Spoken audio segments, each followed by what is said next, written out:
Beginner. Hey Fanta, what's up girl? How are you doing? Sakriya Sodawo, Sakriya Zaki, Yusuf Sodawo, Abdullah Osman Sodawo, dhammaantiin khiyaarta soo dhawaada hadaaye mawduuc aan waday wuxuu ahaa oon ka hadlaynay waan kaa qadabo macaane wuxuu ahaa oon ka hadlaynay dhibaatada qurbaha ka jirta laysku fahmi layahay markaan leeyahay dhibaatada qurbaha ka jirta laysku fahmi layahay waxay tahay rag iyo dumar maadaama aynu nahay oo dad Soomaali aan nahay ma ka hadlana dad kaleeto waxaan ka hadlanaa dadka Soomaalida ka hadlanaa qurba joogta ah qurba joogta markii la leeyahay waxa waaye Soomaaliya hadii laga soo baxo iyo Djibouti la soo dhaafo Ethiopia timaadid ama Kenya timaadid ama South Africa timaadid ama Mozambique timaadid ama Zambia timaadid ama Sudan tagtid waa qurbo Carabaha joog Asia joog America joog Kenya joog Maxamed Soof soo dhawow aad baa ku salaamay brother marka dadkii special qurbaha joogay waa isfahmay ragii dumarkii ma fahmayaan dumarkina ragii ma fahmayaan xilka xaraga soo dhawaaba macaan ma fahmayaan waxaan u baahanahay marka Soomaalidu waxay dhahdaa sidee xeega loo xagtaa ilkana ku nabad galaan sidee xeega loo xagtaa ilkana ku nabad galaan waxa hadii aan la falanqeyn oo la faafaarin wa alaykum salaam Abdullah Abu Sadawa lama ogaan karo xalkii ma heli karno maada hadayna yani arinta falanqeyn oo iswareysan dhinac kasta in iska fiirin oo dhinac kasta iska eegin xal ma imaanayo anaka maanta wiilal Soomaaliyeed kala ma noo dhalanayaan hadaan gabdhaha Soomaaliyeed meel kasta aan joogno maanta ma fahamtay wiilasha Soomaaliyeed gabdha kale Soomaaliyeed ma u dhalanayaan dad walba ama qof walbana dadkiisu wax ku yahay soo xakarteena matalan hadaan idin soo qabto wadanka aan ku noolay hada rag way joogan dumarna way joogan ama gabar ha noqoto wa alaykum salaam wa rahmatullahi wa barakatuh mareen soo dhawo ama gabar ha noqoto ama garoob ha noqoto ama single had mother ha noqoto yani waxa jira garoob markaan leeyahay garoob gabar waxba aan dhalin oo intii la guursada hal mar ay kala tageen ninkii laakiin gabarna ma aha yani garoob bay iska tahay laakiin waxa jirta garoob oo hooyo ah oo caruur haysta iyo gabar yar oo soo kacday aan wali guursan ya marka waa la joogaa ragna waa noo joogaan ama kuwa hore u soo guursada ahaadeen ama kuwa aan wali guursan ahaadeen haddii America la tago waa sidoo kale Canada haddii la tago waa sidoo kale Australia haddii la tago waa sidoo kale maxaan ku dhahaa UK Europe ama Ingiriis ha noqoto ama Faransiiska ha noqoto ama Talyaaniga ha noqoto ama Sweden ha noqoto meel kasta baan ka hadlaynaa burhaan soo dhawow farxaan soo dhawow abo aad baan ku salaamaya my brother adi dhamaan familkaaga marka meesha sheekada jirto waxay tahay marka gabdhihii waxay leeyihiin rag Soomaali meesha ma joogaan ama soo raggan ma fahmayo wiilashina waxay leeyihiin gabdho Soomaaliyeed meesha ma joogaan mana fahmayno marka gabadhu way baxaysaa wiil bay ka soo guursanaysaa meelahan ya wiilkuna wuu baxayaa gabadh buu soo guursanaya waa la isdhaafiyaa gabadhu wiilku soo guursaday waxa laga yaabaa wax yar way isku halaabayaan gabadhina wiilka ay soo guursatay mawduuciisa iyo mowqifkiisu muxuu yahay waxa weeye aan sharcisan ugu helo gabadhina sidoo kale ninkan wax rabtaa sharci inay ku qaadato oo dibadda Afrika looga keenay ama Asia looga keenay yani meelaha dibadda ah wadankii aan ahayn yani gabadha markuu ninku keenayo habreer Leila soo dhawo Leila ma laabti aad baan ku salaamay habar okay marka waxa laga yaabaa 3 goor ama 4 goor oo kala duwan inuu wiilku soo guursado gabar kale intii gabadhi kaleeto oo maxaan ku dhahay single ka ahayd ama gabar yar ha ahaato ama naag dhexe ha ahaato ama naag weyn ha ahaato ama mid single motherkeed ha ahaato ay isku magaalada joogeen ay isfahmayeen ay isbarteen ay isdhaqan barteen ay isku wax walba luqadda isku fahmayaan af Soomaaliga isku fahmayaan wadanka isla degan duruufiis isla fahmayaan xaaladiis isla fahmayaan wuxuu soo dhawo ay isla fahmayaan wuu ka tegayaa saddex goor buu kusoo dul guursanayaa gabadhina sidoo kale saddex goor buu kusoo dul guursanaysaa kee keenta wuu ka tegay isaguna gabadh uu keen waa ka tegay waay marka waxaan u baahana arrinkaas inaan falaqayno waxaa sababay wadankii markii la joogay ragguna dumarkooda way dhaqan jireen dumarkuna raggooda way haysan jireen aabayaasheen saasay nagu soo koriyeen iyo hooyayaasheen nagu soo dhaqan jireen maxaan ku dhahaa sababo maanta wadankii markii la joogay qofku u baahi ku sheegan karo gabadh inay tiraahdo ninkan ima biila mahane dhibaato kale lama sheegan jirin ninka raggaa subaxii intuu reerkiisa u kaco ama deeq ha ku keeno ama deyn ha ku keeno ama ha usoo shaqeeyo beriiska miiska soo saari jira ya beriiska uu miiska soo saari jiray lacagtu gabadha u saari jiray intaas ilaahumay noqoto 2,000 shilin buu miiska u saari jiray bal waxaad kusoo gadan kartiin kusoo gata ma fahamta habi bay ahayn waa la faraxsanaa stress mayna qabin dhibaato mayna qabin isku buuq mayna lahayn maxaan ku dhahaa kan maxaa la yidhahdaa iiken waalida dhaqanta mayna hayn kan inama haynin ya ma fahamta okay tan kale taala meesha waxay tahay nimanka qurbaha joogay intay baxeen bay gabdhihii qurbaha joogay iimaanka ka soo rideen oo wiilashii masaakiinta ay dhaqan lahaa gabdhihii bay ka hor istaageen why are you guys wasting ladies why are you wasting the ladies time the little girls the old men trying to get married 16 years old 14 years old 15 years what the hell this isn't her life uma baahna waxaas waxa laga yaabaa gabar yar oo 15 jira inuu ninkan kaga ciyaaro gabadhan waqtigeeda oo wiil yar ishel lahayn maanta oo isfaami lahayn iskuul yihiin oo isku xaafad yihiin oo daris yihiin oo dugsiga sare ilaa dugsiga hoose ilaa dugsiga sare isla aadeen oo jaamacadda isla aadeen inuu ka hoos bixiyo wiilka yarka gabadha uu sajiyo isaguna uu sameelgeyn ya ilaa waa mid naanaabane ama cirbad buu qaadan jiray markuu qurbaha joogay ama wuxuu ahaa kuwa daraaga gadu ahaa yacni Soomaaliya ma tago qof caafimaad qaba waxa taga dad xanuunsan ma fahamteen wallahi billah Yusuf raxan soo dhawabo waxa taga dad xanuunsan oo wiilashii seejiye Soomaaliya joogay gabdhihii inay guursadaan ya ilaa gabadhan tan qurbaha joogta dhibaatada haysata ugu carray waxay tahay oo isla joogan 10 sano ama 5 sano ama 6 sano ya way ogtahay ninkani inuu doodar yahay inuusan koob shaameel ka shuban karin ma fahamta weligiis uu 2 shilin cayr hoos taagnaa haddii la doono maxaan ku dhahay tigidhka lacagtu kusoo gato waa loo saqaaraamay oo wallahi billahi taala waan aragnay oo reer kusoo guursaday iyo caruur ka soo tegay tigidhkana waa loo qaaramay markuu baxay ma fahamteen axmed xaash soo dhawo tigidhka waa loo qaaraamay markaasuu gabar reer isku soo rakibaya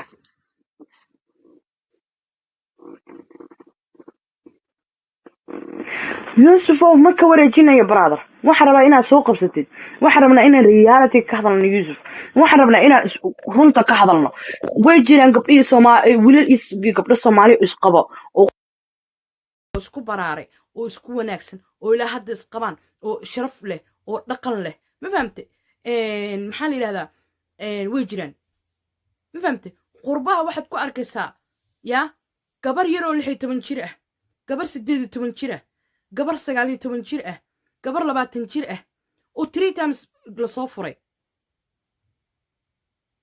ya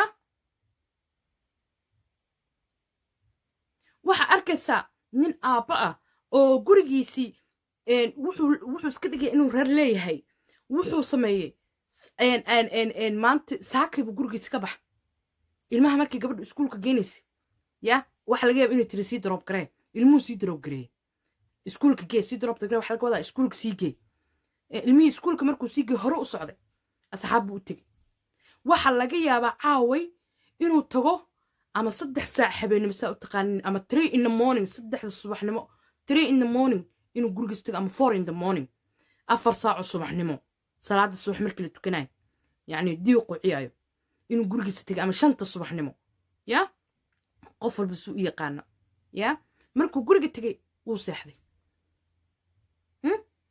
markuu seexday intuu hurdo kaliya ayuu guriga joogaa reerka iyo caruurta iyo naagta toonna warka ma hayo wuxuu nafsadiisa xataa ka ogyahay ma leh maqaaxiyo wuxuu ku jiraa reer hebel maxay yidhaahdaan faataa dhug iyo bakbak kuwo qaarkood waxay iska dhigaan inay shaqo gabadh u aadayin gurigooda maxay sameynaya mataqaanaa maqaaxiyo fadhiisanayaan maanta dhan suukan ula tururugleey kan kale ula tururugleey oo gabdhaha iyo guryaha dadka kaleeto isqabo oo sida fiican isku qabo iyo reerayaasha fiican isku qabaan ay ka xantaan qurbaha waxaan ugu nimay sida rag naagaha ka daran u waramaya oo wallaahi bilaa utullaahiya baan aragnay ma fahamteen oo ka hadlaya hebel iyo heblaay saana yeeleen hebel heblaay xagguu loo istaagay heblaay xaggan bay istaagtay habar hebel baa waxay tiri kuwa aan gabdha aana waxba ay ka arkinin inay ka aqoonin leh heblaayadaas saasaan u galay waa hadda nin baa mustaqbal gabadhaa ka lahaa nin baa wuxuu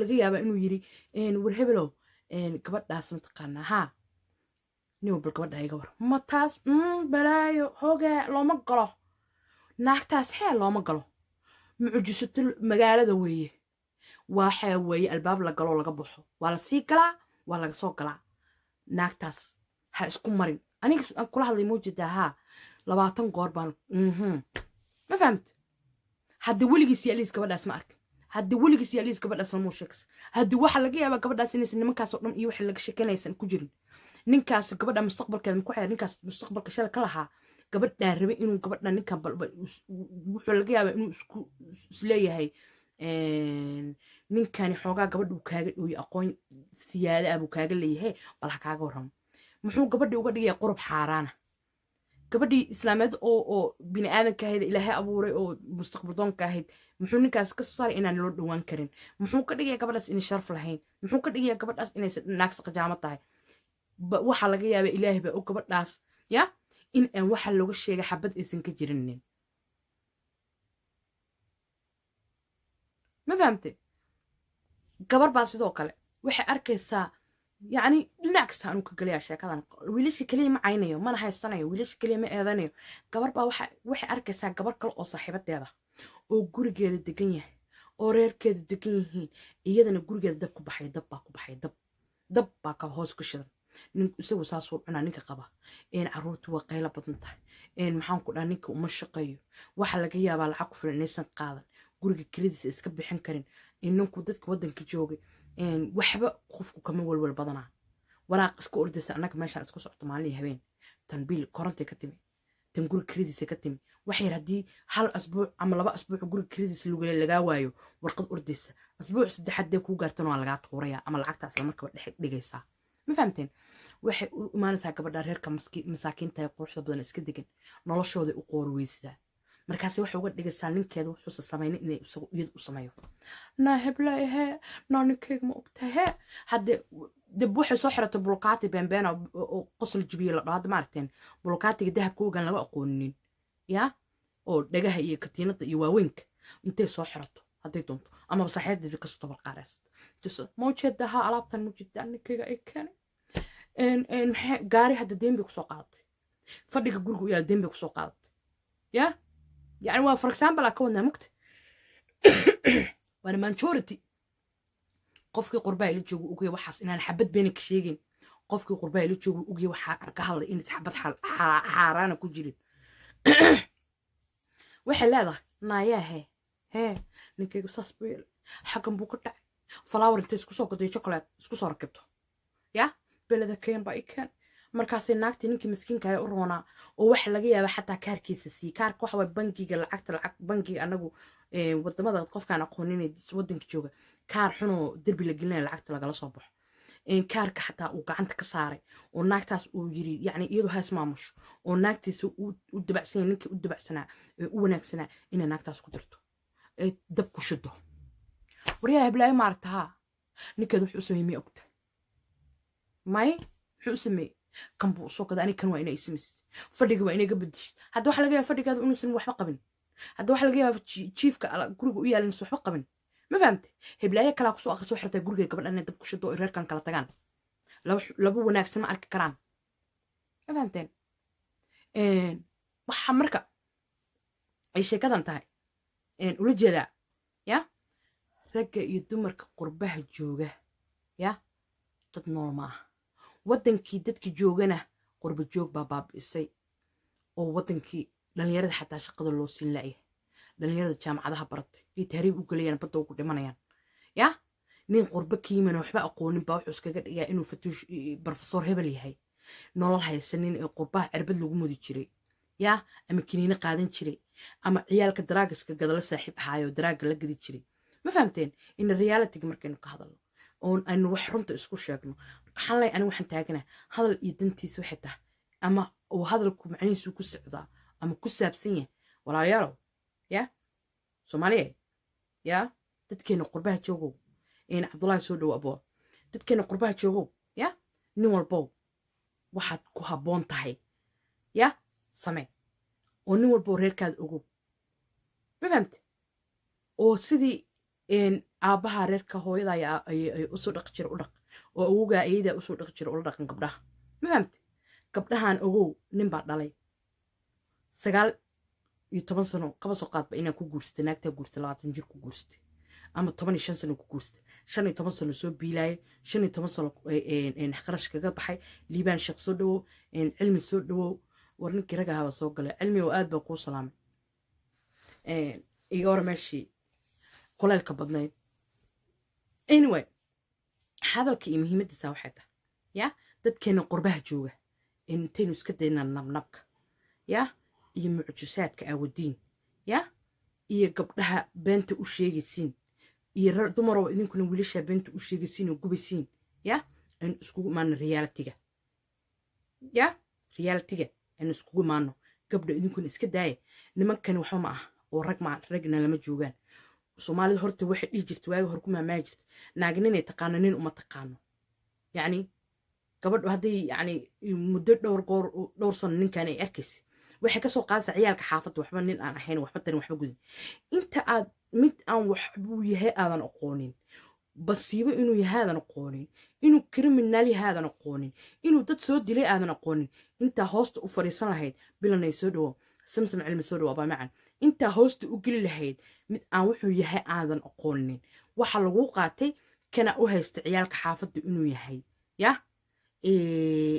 dhalinyarada aa u haysta jafjafo ma fahamte isaga hee jafjafo isagaa beri kamaal meelaa u raacda leeda inagu maanta waddankeena kasoo tagnay حتى أنا ودي كاجوج almost 20 years this year is my 20 years 20 سنة قفا استقاني موح يربع أما شني 8 سنة قفا استقاني موح يربع 8 سنة قفك استقاني موح يربع يا وح يرماها ولا صبرت ما فهمتين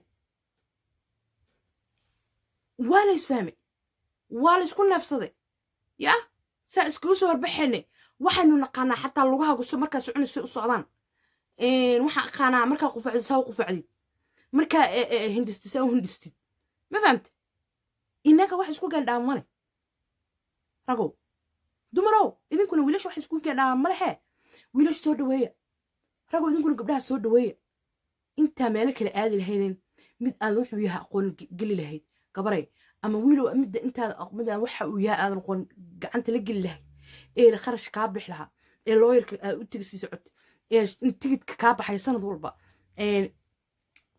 قفك نلبو ربع حدنا معنا والبوانسي صعلا is not gonna work is unbelievable guys إنا is مال جوكتين إنا بكل مال جوكتين there's nothing better than that you stay with us or leave each other as simple as that for those who شكري صوت وهذا باي معنا مركا the reality is we need to understand each other. There is no better than us, each other. Okay? There is no better than the person I already know. The more than 20 years. I'm almost 20 years. And the person I'm meeting right now is not better than that person I know 20 years ago. 10 years ago. This person I know 10 years ago or 5 years ago is better than the one I'm meeting right now. Because I don't know this guy. Where does he come from? What did he do? ما أخاني وعليكم السلام ورحمة الله وبركاته نهاية هنا يدسود فردوسو يا وسوق بسنكرتا زمزم وسوق بنا you wanna talk حدار تدوي سكسي جي سنكرتا كاميرا because this topic is not all about me it's all about us and we need to talk each other we need to understand what we need what we want we need to live what we believe, you know, in our society. Somalian community need to wake up. Women and men need to wake up and connect it. We are not better than the people who will live in with us. They are nothing. But us, we have a deen, we have iman, we have a culture that is been more than years and years. ما فهمتين? Thousands years ago. Yeah? And the way our grandmothers, our ancestors, the way they used to live, we need to live that life, kind of life. We need to be in a role model to our children and their children. No, prophet. Yeah, sure. I had to American call so I darling. No worries. And we need to connect as always we are. The reason I'm talking English right now is there's a lot of people there. They want to know what I'm talking about every day. They ask me, Kafi, can you speak in English and Somali? But it's hard to speak the same thing. In speaking Somali and then translate it in English. Okay? Now, I already been talking before, and I start talking again. But the thing is, right now, from now on, I'm gonna try to speak English and explain my other viewers to knowledge that in our community, African community, the African society live in Western countries that who live in a good relationship based in a culture way, in a, you know, in Islamic way, and become our role model the other rest of our countries. Yeah, our grandchildren need to know what we used to do, right? The thing is, we have been lost. It's like we are a soul, lost soul.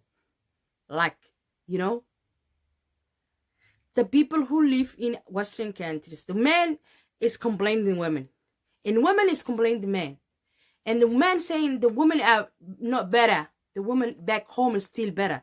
The woman saying the man back home is still better. We need to live that. We need to look for the one we staying with, the people we've been know since we've been in these countries, right?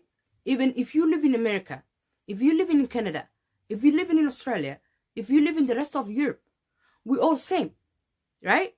If you're Somali, if you're Ethiopian, if you're Sudanese, if you're Nigerian, if you are what do you call Kenyan, it doesn't matter. Okay? You are African. We are African. Okay? In the same time, we are Muslim.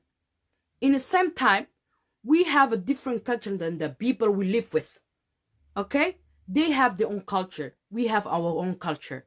We don't need to mix it up with them, but we need to mix it with the society so we can live and live better life with them and us, and look for the way we can follow our culture, our religion, our society, the way we need it to be, not the way other people want to. Not, you know, what are you thinking we're gonna do in the, you know, the later on. You need to focus on what your children and your great-grandchildren will think, right? Zara Ali, Abai Ma'an Adbako Salami, my sister. We miss you. When are you coming back? Okay? So, from now on, I want every Somalian person, every Ethiopian person, every Kenya, yeah? If you are from Senegal, Sudan, and Qahira, Mauritania, and no matter where in Africa, okay? All African community live happy life, know each other, no matter what. If you are a man, there's a man who, if there's a woman living in this country, okay? You're from same culture, same religion, yeah? Go get her. Don't look for the one in Africa. Don't look for the one in Kenya. Don't look for the one in Sudan. There's a woman here who can live with you, who can be your wife, who can you be know you better, because she live with you. She know the culture and the rule and regulation in this country. The one you bring it later on, you need to teach her. She need to learn all the basics, all the thing. So it's gonna be long to get to know. But there's a woman who already know what's going on, how to live this life, how can she be going on around the, you know, the city she live on. For example, I live in New Zealand. Yeah, I live in Auckland. So I know a lot of African living here. I know what face to face. I know they house, most of them they houses. I know most of them, you know, what they do, their cars, in the way they walk, the mosque they go to pray, the community that if we have in a party, which in halls we go, which hotels we get in together. Okay? Sultan Sodubo, Said, aad ba ku sal Sultan bala soo baxday. Goorma Sultan ka noqot? Eh? Anyway, the thing is, we need to change the way we're living. And we need to stop, okay? The African culture that's going back home. The man is going back home. The woman's go back home in Africa and trying to get married a different guy, okay? And the man who's trying to get married young girls and then leaving there without nothing and later on running around, run away from her. That's not the life, okay? Stop lying to yourself. Stop lying to people you're going with. Stop cheating on the girls. Stop wasting the girl's life, okay? You married to her, you have to be straight up. You are from another different city or maybe a village and you go other village. This village, nobody knows you, okay? You say, I'm this, I'm that. I'm from America. I've been studying this. I'm a bachelor. I'm a master degree holder. I'm a this. But you're not. You've been homeless there. You've been living from the street. You are nothing. Maybe you didn't even have the courage to get the ticket. Your friend and family get you the ticket. And you went back home and trying to get married. Very innocent girl that was trying to start her own life. That, you know, she been studying. She have family she want to provide. But now you're thinking this woman life because you have couple of $100, okay, couple of $100 or $1,000, and then you're thinking you are, you know, the president of your Western countries. You're acting like you have everything, but you don't have nothing. Maybe her family is better than your life. The guy she was dating before you came is better than your life. He have better than your life. He is been a very educated person. He is very educated and in the same time studying, and same time in working, and same time living better house without no rent, his own house, his own land, because he's living his own country. But you fly all the way there and acted like you are something because you have couple of clothes that's nice, looking nice. You speak couple of language, different language, like you speak in English or you speak in French, or you speak in French, what do you call Mexican, whatever the language the people speak in the Western countries, okay? Or maybe you speak in Chinese, you be speak in Vietnamese. Who knows what you're speaking? Or maybe you've been to the Arab and you speak in a couple of Arabics. You don't know nothing else. So you get so stop wasting the girl's life. And women, stop wasting the miskin guys like that who doesn't have nothing. You let them and think you are better than them. You can give something. You will give him a better life. He can come to overseas. And then he will be this and that. And when he came, woman is, you make him, he's like your slave. Okay? Don't stop doing that. We all need to stop that. All of us, we need to stop that. We need to start from the bottom, okay? We need to live like the way we used to live. The culture and the tradition we grow up with. I grow up. My mom and dad used to be happy, laughing, caring, yeah? And having a lot of siblings around you, okay? Even if we don't have nothing to eat that night, we used to be happy, okay? Because our parent was happy. My father was the barfighter, okay? And my mom used to respect him, okay? But now your man is letting down. Wa alaikum salam Saeed. Okay? And you think you are better than the guy. The woman thinks, sometimes the woman thinks that she's better than the guy because she living overseas, and the man used to make women back home slave them and they abuse them. There is some guys who used to abuse women back home, but not all of that. Not all the men used to abuse women. They used to care, but they think, some women think they are used to be abused back home, but now they have to get the what do you call it? A revenge.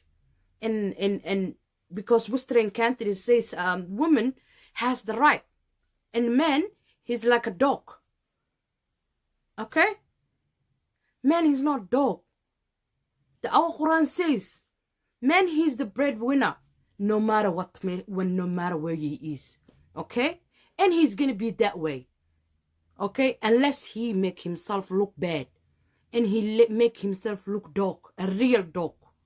Like some men I know that look like a fucking dog, you know? But there is a good man out there. There is a better man out there. And there is a lot of better women out here. Okay? And they want to settle down. They want to have a nice family, but they don't have the right man. We all, going this way and that way. Idle so do, honest boy so do. Okay? If the rest of you don't know what I'm trying to say, is if you go back to other video, or when I finish this video, you can watch it back and see. Okay? wax yar aad kaga sheegaa hadaadan luqada ingiriiska dhib ku yahay mada fahmi karinin videogan ka hor video kalaan sameynaya marka codka iga tagay waan ku soo noqday mar labaad marka horena Soomaali baa ku hadlayay dhowr qof baana igala soo qayb galay oo soo qabsaday koolka oo yani su'aalo isweydiinay waxaanu ka hadlaynay nolosha qurbaha maxaa rag iyo dumarku isku fahamilayahi qurbaha jooga maxaa gabdhihii u raadinayaan niman Afrika jooga ama dibadahan ama wadankii adiga iska dhameel uusan sharci lahayn oo kaleeto, ama Asia oo kaleeto, ama Sacuudiga oo kale, ama Dubai, ama meelaha Yemen ha joogo, Kenya ha joogo, Ethiopia ha joogo, ama Soomaaliya ha joogo. يعني waxaan qurbahan nacaska qurba nacas bay dhahan Soomaalida qaarkood qurba nacaska waxa jooga ama wadanka waxa jooga la isku fahmi la ayahay ma ahaane inta ugu raadinayaan naagina niman ugu raadinayaan. That's waxaan ka hadlayay, and the reason why I'm trying to speak in English is there is a lot of friends I have ask me, but I haven't have a time or the chance to do the same. Mohammed shaqalan soo dhawaabo macana. Marka what I'm trying to tell you is all my families and friends who watching this video, also there's a link on the top of this video. It's our YouTube channel, so I would like you to click the channel, click the link, go to my YouTube channel, subscribe please, like if you like it, the video or the program I will talk about on the over there. And comment if you understand the topic I'm talking about there. If you understand the topic, you can give your consent or whatever you think is right. You can write it down for me. And what you want to us to do next, inshallah, bi'idhnillah, and let me know. Okay? Okay. And share with your family and friends. Okay? That's one thing I'm asking from you guys, inshallah. Do please watch my YouTube channel. Please don't forget to subscribe, like, and share, and comment if you like the video. If you don't like it, it's okay. If you like it, alhamdulillah, you give me feedback So I know you guys like the program. Okay, so in here, if you like this video, share with your friends, like it. It's free. It's nothing for you. Give me heart, give me like. It's okay. Cool. Okay. Abdi Hakim. So do my brother. Musaqab sana Abdi Hakim. I miss you. You want to talk? Okay. If you like the video, that's it. You like, share, comment, whatever you think it is. And the topic was why we don't understand each other. Somali society, in most of African society, in Western country, we don't understand each other. And I want to know the reason behind it. Okay? I want to know that. If you like it, or if you have anything concerned about this video, please comment and let me know what you think. And the reason why we don't understand each other as a Somali society. Okay? In Somali community, no matter where they are in this world, no matter, except the back home, because they still okay. There is some issue. We have some issues there. The safety first, okay, and there's other concerns. They have a little bit about the women that. So we need to stop that too. In back home, Somalia, but the rest of us living in Western countries, we need to talk. We need to talk. If we don't talk, there's nothing gonna be possible. Okay? We're gonna be like this forever. And the time and the life is being different now. You guys see what is going on in the social media. Everywhere in the social media. Yeah? There's a lot of problem going on. People think there's nobody can see. No one cannot see you. You live in your house. You're talking from your phone. You have your internet. So you can say whatever you want to say because this person cannot see you. But you don't forget that Allah is watching you. Okay? Allah is watching you. If I cannot see you, Allah sees you. If you talk shit about me, Allah knows you. Because I never had you. I never do anything to you. Okay? So, think before you say anything to anyone in this world. Okay? Don't judge anyone unless you know the reason behind it. If you see me crying today, yeah, don't think I am a bad person or I'm a weak person, yeah, or I'm very soft. There's maybe a reason behind it. Unless you know what makes me cry and sit down in front of my camera and record video and post it in social media, yeah, don't judge me. I'm not talking about myself. I'm talking about the rest of us. That's what's going on in social media. People see you saying something, the other people think the other way. Huh? What? So, for example, I see a woman naked in social media. Okay. I say, Sharmut, this guy, she's a bad person. Maybe there's a guy who make her like this. Or maybe she's not okay in the head. Yeah, she's not mentally fit.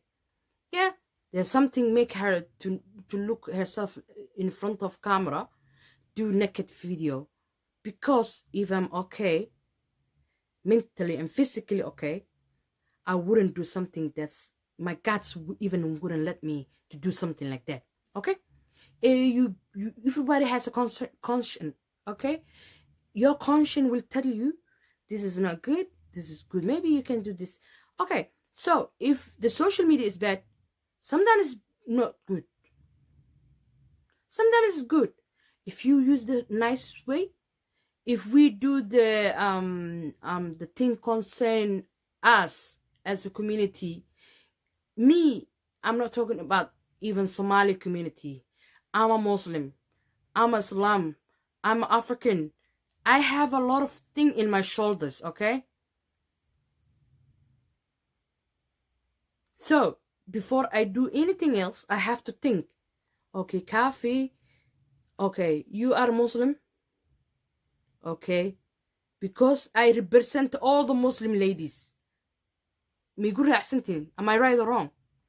I represent all the Muslim ladies in the world, not Somali community only. I'm represent all the Muslim ladies. Okay, I said I'm African. Second, I'm represent all the African ladies that's Muslim as well. Okay, I said I from this the side I'm from or the village I'm from. I'm representing also them, my qabila, my tribes. Okay, and then I'm representing the country I live in.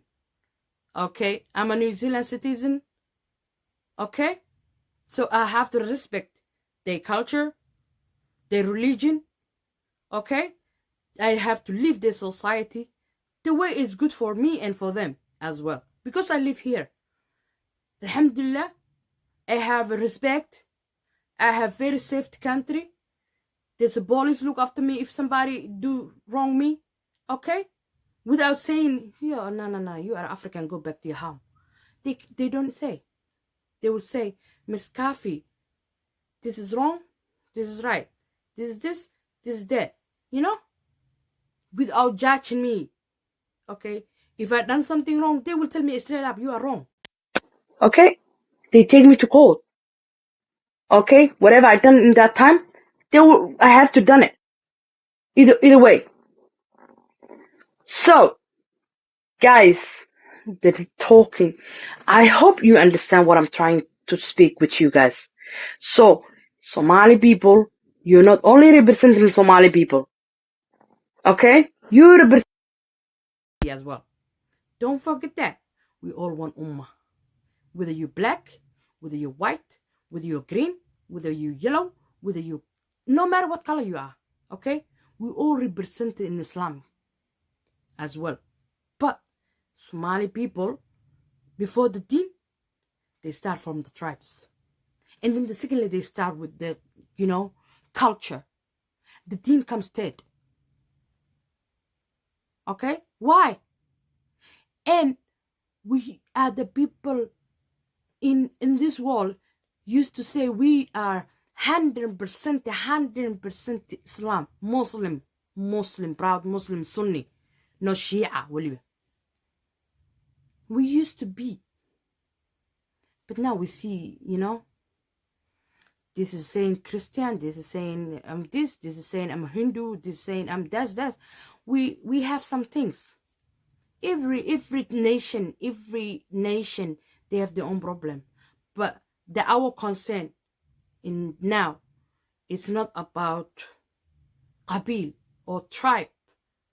We need to wake up. Our country is been 30 years. We have in war that's not nobody else. Just between us as a Somali. Eh? There's a bomb every day. There's innocent people dying every day. There's a mother dying. There's a child losing his mom, dead, his brother, his sister, without no reason. Even they don't have a reason to get killed. Okay? We are lost. We are like lost people. We still are people, but it's like we lost the people. No matter what society we live on, what country we live in, we also lost about from there too. Okay? We need to live our life as the way our ancestors when the people says is like our grandmother, great-great-grandmother, great-great-grandmother used to live, or our great-great-grandfathers used to live in the back in the days. They used to have a life. Even if they live in the countryside, like there is nothing, only have couple of goats and 2 camels. They used to live happy life, and they used to eat white rice with milk. No, nothing else they used to eat those people. Rice and milk, the camel milk they used to live on. Night and day, every day, 24 hours, they used to live only about that. And milk, in rice, or maybe dough flour they used to cook on the ground with the fire, wooden fire. Okay, what else they used to live on? Water and tea. Okay, they used to drink tea as well, but not most of the women used to drink tea much, because the men used to think the woman, if they drink tea, the woman becomes soft. But now women, they become overseas, they think there's something else. Hey, she has a couple of money, she got a car, she put in the bank, ATM machine, got a couple $100, and she's somebody else. Yeah, I'm Princess Heblayo, and the man he's thinking is somebody else too. Yeah, because he works. I want a woman who did this, woman who did that, woman who woman who this. Hey, what happened before he do anything else? He will ask you, before we get married, I need to test you. What do you think? I need to test you. Do I look like a milk? You buying from the supermarket? No.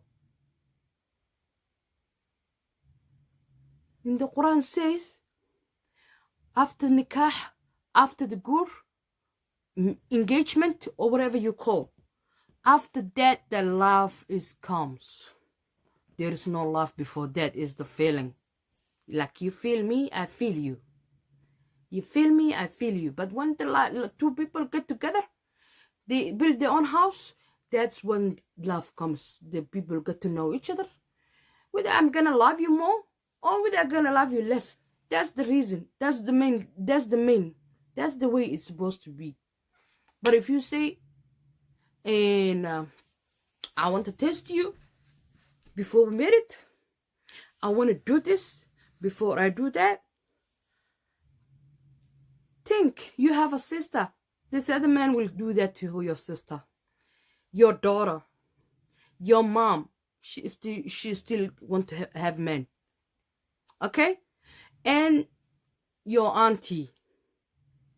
Okay, no, which sides? From your mom's side and from your dad's side, aunties.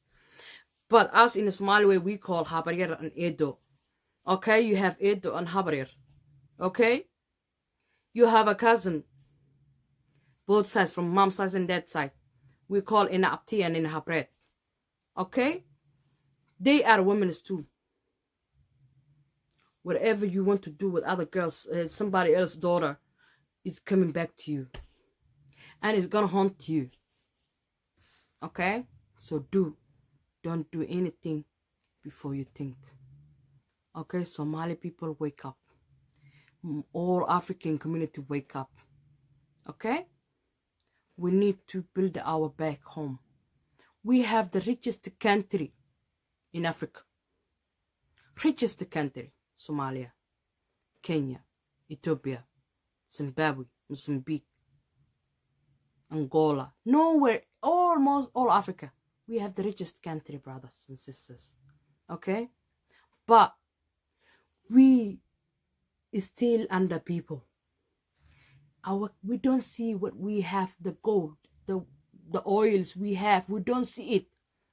The other people see, Western country people see, the white people sees that, but we're not seeing that.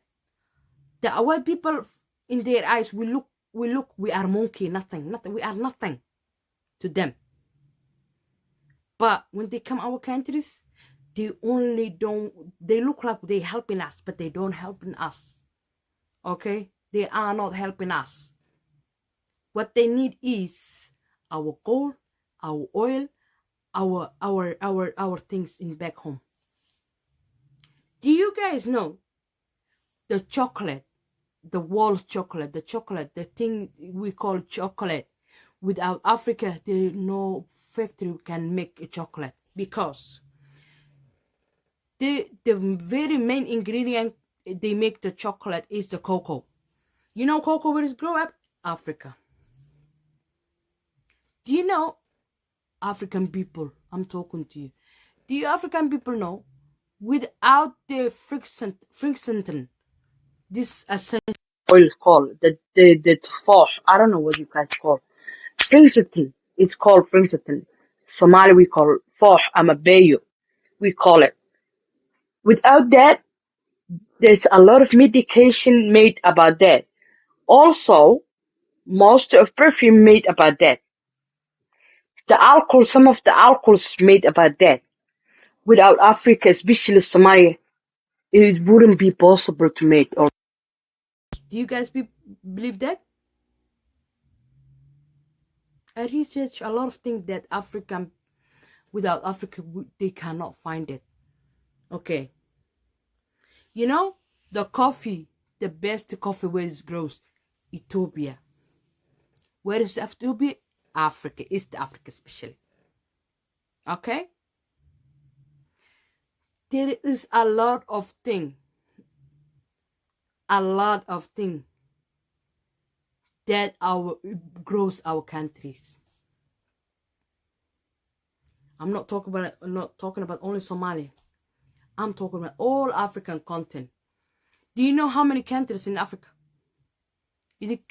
I'm gonna ask you this question, all of you, the viewers, all my viewers. If you're watching right now, and if you're watching later on, this is a question I want to know. How many people knows how many continent in Africa? Me, I know. But I'm asking you guys, until meantime, I'm gonna live with you guys right now. I'm tired. I've been talking for such a long time. Okay? Inshallah. Until we meet again, I'm gonna live with you. Assalamu alaikum wa rahmatullahi wa barakatuh. Be careful and take care. Be kind to one another. Be kind to one another, inshallah.